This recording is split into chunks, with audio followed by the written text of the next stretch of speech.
Você sair da membrana, que você estava falando antes, né? Sair dessa membrana aí.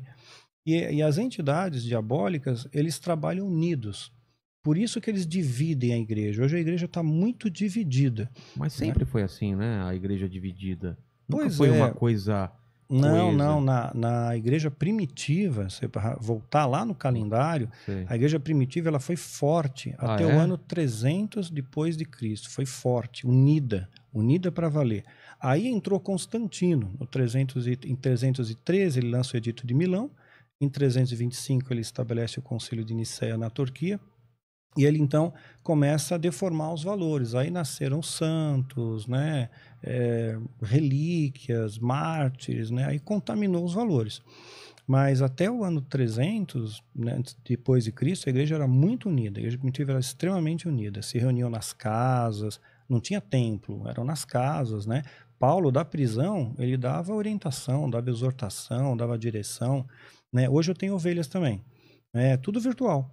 Eu, da minha casa, eu consigo dar orientação, exortação. Todo mundo tem meu telefone, tem acesso direto a mim. Então não tem aquela coisa, você não tem acesso ao pastor, tem acesso a todo mundo. Conheço todas as minhas ovelhas, sei o nome, sei a luta, sei a dificuldade. Né? Então é um grupo pequeno. Eu poderia ter 30 mil ovelhas, mas eu prefiro ter 200 e cuidar bem dessas 200, né? E acho que se cada um fizesse um pouco assim, de cuidar do rebanho, o rebanho está muito machucado, o rebanho está ferido, né? Está sangrando, então precisa realmente cuidar deles, né? E fortalecer a fé, porque fortalecendo a fé você não precisa ter medo dessas coisas. A luz afugenta o medo, né? Essa paz que transcende o entendimento, ela afugenta o medo. E os demônios, eles trabalham em parceria. Então eles sabem que se a gente ficar junto, unido como igreja, né? Mesmo tendo diferenças, né? Até você falou que vem um convidado aqui, a gente tem algumas diferenças, mas ó, meus dedos da mão são todos diferentes. Eu fecho, formo um punho forte. Então, essas diferenças são pequenas, sabe? A nossa igualdade em Cristo tem que ser maior, né? O nosso amor tem que ser maior. Quer ver um exemplo de entidade que trabalha junto? No Antigo Egito havia uma entidade Ra, né? E tinha uma entidade Amon.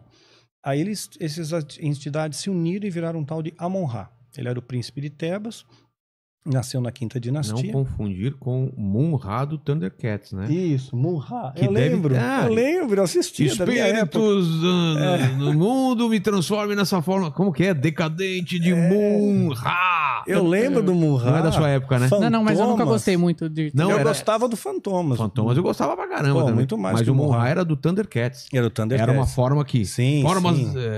Thunder. Pô, então foi baseado nisso, né? Pois é. Amon, como que é? Amon e Ra. É isso aí. Amon-Ra.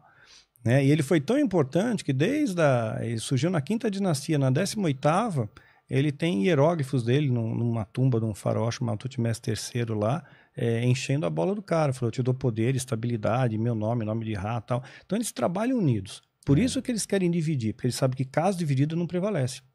Então tem um monte de divisão na igreja. Mas Lúcifer mesmo, ele trabalha, ou ele tem uma porrada de gente que trabalha, por exemplo, você falou de poderes territoriais, que estava vindo para um anjo para ajudar Daniel, né? Isso, Daniel. E ele teve que combater um príncipe da Pérsia. Existe príncipes, como se fosse... O mundo é como se fosse um grande reino. Existem príncipes, existem...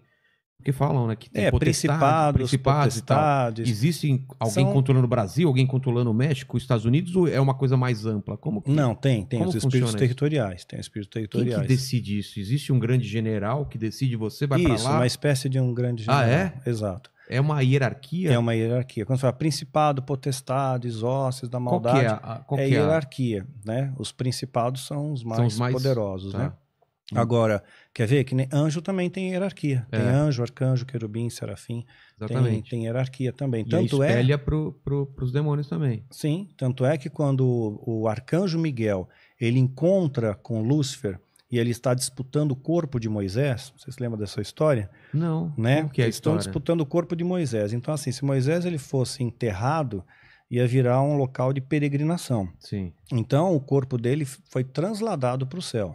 Só que nesse interim, Lúcifer ele quis tomar posse do corpo, ele quis o corpo, né? E houve uma contenda com o arcanjo Miguel.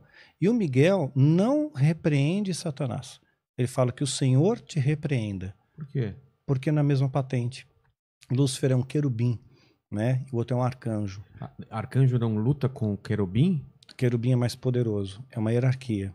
O arcanjo não está acima do querubim? Não. Quer ver um exemplo? Ah. É incontestável. Deus ele manda guardar o caminho para a árvore da vida. Tá. Era uma coisa muito preciosa a árvore da vida. Ninguém pode chegar perto. Quem ele põe? Querubins com espadas de fogo ali.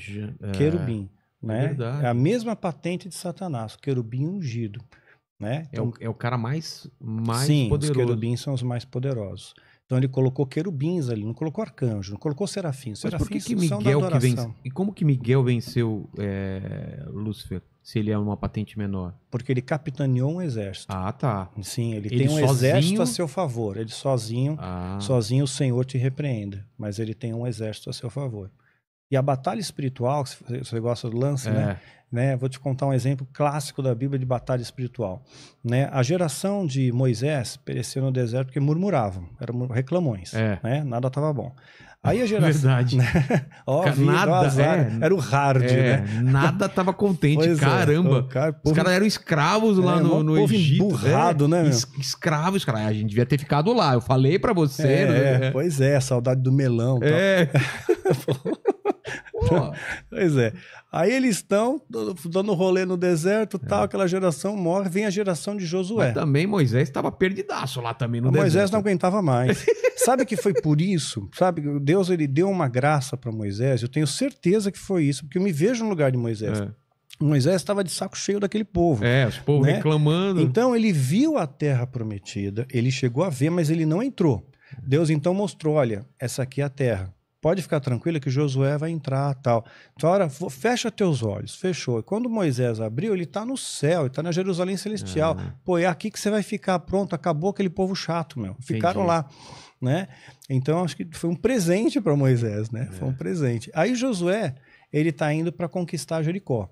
Só que ele vem de uma geração, ele é filho de uma geração murmurador. Aí a gente vai entrar na maldição hereditária. Êxodo capítulo 20, verso 5. Existe isso mesmo? Pois é. Eu pagar pelos pecados do meu pai, pois do meu avô? Eu vou te explicar isso. Então, tá lá. Visita a iniquidade dos pais, dos filhos até terceira e quarta geração. Então, Josué tá na linha de frente. Ele estava em qual geração? Na segunda geração? Ele já era a primeira, né? Era a primeira geração? Primeira, sim. Nasceu no deserto. Tanto é que ele vai ter que circuncidar aquele povo que não teve. Então, ele vai para a conquista. E Deus fala com ele, olha, não tenha medo, eu sou contigo e tal. Aí, o que o Josué vai fazer? Tudo certinho, ele segue a cartilha. Santificai-vos, pois amanhã o Senhor vai fará maravilhas no meio de vós. Josué 3:5. Então, ele pede a santificação. Não adianta você ir para a batalha sem santificação. O diabo vai te rechaçar. Senão, ele vai te ver um monte de buraco em você, um monte de brecha em você, ele vai atacar.